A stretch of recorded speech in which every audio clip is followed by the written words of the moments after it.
Խնդիրն այն է, որ մենք երբ որ հիմնադրվել է մեր կուսակցությունը, այս նույն process-ը եղել է միշտ է եղել։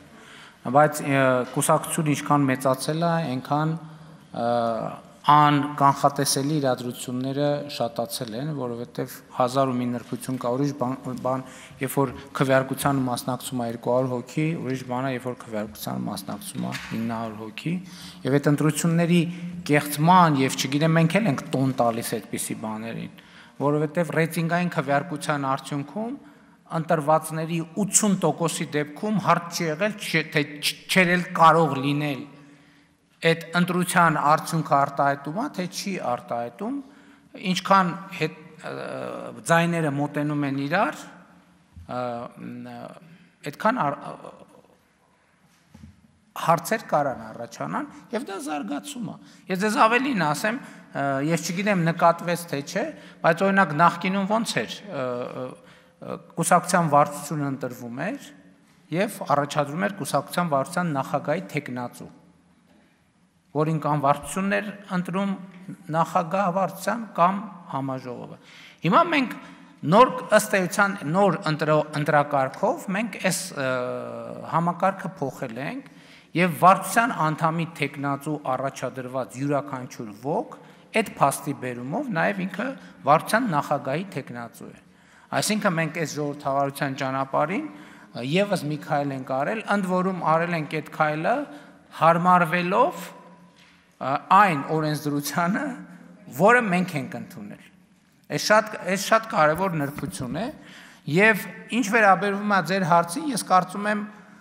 քաղաքական համակարգի կայացման առումով շատ կարևոր է, որ մենք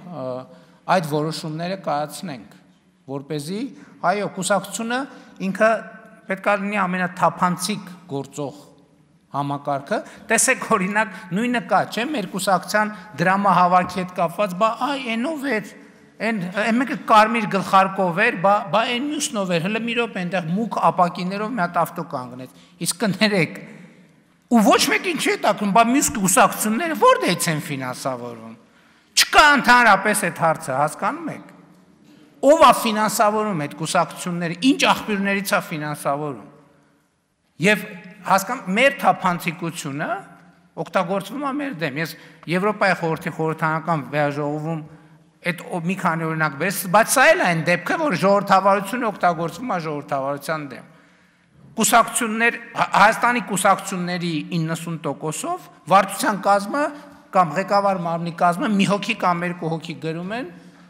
երբեմն ցույցեր չեն տալիս, հետո մարդիկ մամուլից են իմանում, թե ինչ եղավ, ոնց ընտրվեց։ Ձեր միտքը համենայն դեպս ինձ դուր է գալիս, որ մենք պետքա ժողովրդավարական երկիր ենք, ուրեմն մենք պետքա գտնենք մեխանիզմներ, որ այն կուսակցությունը, որ գործում է մեր երկրում, իրենք նույնպես համապատասխանեն ժողովրդավարության եւ թափանցիկության կանոններին։ Եվ դա կարող է ընդհանուր ընտրություններին մասնակցել, չմասնակցելու հնարավորություն տալ-չտալու հարց առաջացնի, որովհետև բանը կոնսպիրատիվ կառույցները ինչի համար են ընտրություններին մասնակցում, թող գնան զբաղվեն կոնսպիրացիայով, մենք իրենց բացահայտենք։ Արձագանք։ Շնորհակալություն, անկեղծ ասած, այս միտքը ես բազմիցս տարբեր գործընկերների հետ քննարկել եմ եւ տարբեր փաստարկներ, խոչընդոտներ լսել եմ, թե ինչպես կարող է դա չաշխատել, բայց ես կարծում եմ, որ այո, համաժողովների ժամանակ ղեկավար կազմի ընտրություններից ընդառաջ նախընտրական ցուցակի ընտրությունը, ինչպես նաև լրագրողների ներկայությամբ այդ ամեն ինչի տեղի ունենալը պետք է օրենքով կարգավորված լինի, պարտադիր լինի եւ թե որքանով արդեն ձևական կլինի մյուս կուսակցությունների դեպքում դա, ես կարծում եմ, որ ժամանակի ընթացքում կհղկվի եւ ձևականությունը միգուցե կկորի եւ կդառնա իրական։ Շնորհակալություն։ Այստեղ ես կարծում եմ, որ մենք էլի սերտ պետք է խորհրդակցենք Եվրոպայի խորհրդի վերետիկի հանձնաժողովի եւ փորձենք լավագույն պրակտիկաներ աշխարհում գոյություն ունեցող բերել կամ եթե չկան մեր պրակտիկաները կիսենք, տեսնենք թե լավագույն պրակտիկաների դիտանկյունից դա ինչպես է երևում, բայց ես դա կարծում եմ ինչ որ դուք ասում եք ինքը բավականին հասունացած հարց է, որովհետև էլի եմ ասում, բոլորն ասում են, ԿՊ-ի ընտրությունները մենք քվեաթերթիկը տեսակ ինչ էր նկարած այդ քվեաթերթիկների վրա,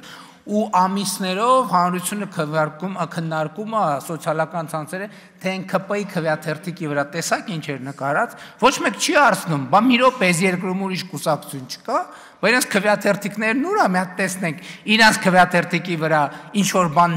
իրանք ընդհանրապես ունեն քվեաթերթիկ, թե չունեն։ Հենց այս ամբողջ խնդիրը, որ մյուսները քվեաթերթիկ չունեն էլ։ Հասունացած թեմա է, կարծում եմ Արդարադատության նախարարությունը, խորհրդարանական գործընկերները Եվրոպայի խորհրդի հետ աշխատեն եւ տեսնենք, թե ինչ լուծումներ կարող ենք ունենալ։ Շնորհակալ եմ։